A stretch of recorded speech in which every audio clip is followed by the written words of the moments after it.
Father, by the power of the Spirit, may my words draw from your written word to be to us your living word, Jesus Christ, your Son. Amen. Some of you may know that I came to faith when I was 17. I didn't have a particularly Christian upbringing, but I had a definite conversion experience when I was 17. And there was a particular book that was very important to me to start with. Just check that you're seeing that. There it is. The Calvary Road by Roy Hession. When I look back at this book, it's slightly old-fashioned now, really, but it was hugely important to me when I read it as a teenager. And the key point that came through to me as a teenager was that each of us needs to take up our cross and follow Jesus. And it's a point that's clearly drawn from that gospel reading that I read today. When we look at that verse now, we might take it to mean many things. So certainly for the early Christians, it would certainly have been taken literally that some would need to carry their own cross into martyrdom. But I want to focus today on a more abstract meaning, that each of us needs to daily take up the mission of Christ, won for us through the power of Jesus Christ on the cross and by his resurrection. And the question I want to ask is how? How do we do that? Well, the section that I read from Paul's letter to the Romans gives us lots of pointers about the how. How do we take up the mission of Christ won for us through the power of Jesus Christ on the cross and by his resurrection? You know, when I was younger, I thought life was mainly about what we did with it.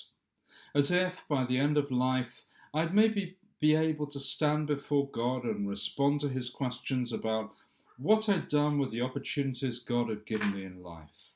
Well, there's certainly some truth in that. But more and more, I realise that life is about how we do it. God seems more interested in our character than our projects.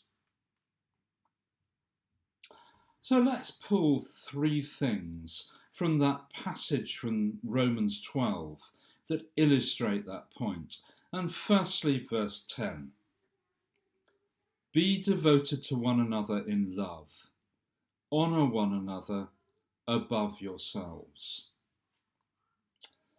This verse reminds me a bit of the promises that are made between husband and wife in a marriage service. And I love taking marriage services, where basically each person promises to care more for their partner than for themselves.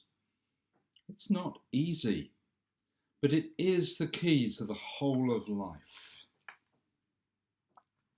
When I worked in a US company in industry, I knew an awful lot of people whose whole universe centred around themselves. People who were so sure that they knew the truth about everything, they didn't really need to listen to anybody else. I remember the story of the head of HR, Human Resources, who lived hundreds of miles away from the American headquarters in New York, where she worked. So she arranged for the company helicopter to fetch her in the morning and take her home in the evening, a 2-hour flight in each direction. And when she was reprimanded for this, for the inordinate cost of the trip, she seemed absolutely amazed that everyone didn't realise that she was so important that it was completely justified. There's one way to honour one another, and that's to recognize that others have real value.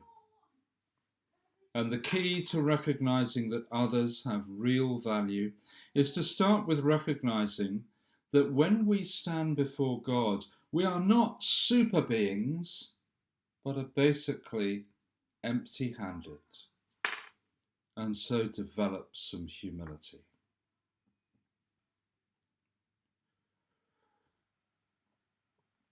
Secondly, the next verse, verse 11. Never be lacking in zeal, but keep your spiritual fervour. I remember reading some while ago that the Church of England didn't like enthusiasm. It didn't trust people who got too excited. Well, the tables have turned. Gospel choirs are now hugely popular, and they certainly express enthusiasm. And the parts of the church that seem to be growing are parts where enthusiasm is openly expressed. So how do we keep our zeal and spiritual fervour? Well, the answer reminds me of the story of two fighting bears. Do you know it? It goes like this. There are two bears who are fighting. One represents discouragement and exhaustion and disillusionment and so on. And the other represents faith and hope and perseverance and so on. Which bear wins the fight? Do you know the answer? The bear that you feed.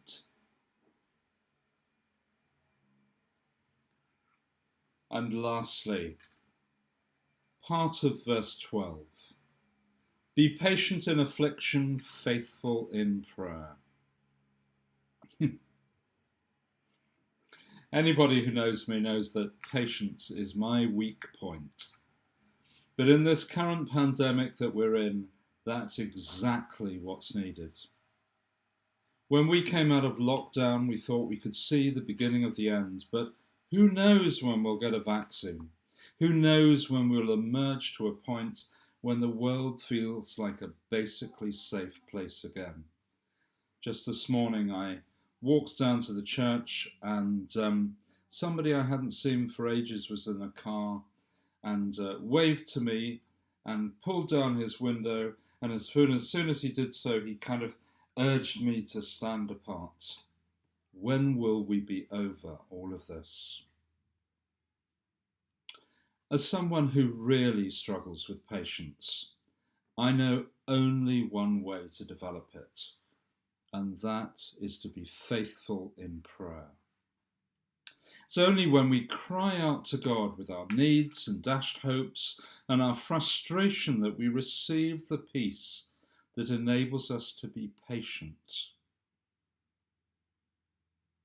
So, let's pick up our crosses for Christ, not as an emblem of shame, but as an emblem of pride in our God.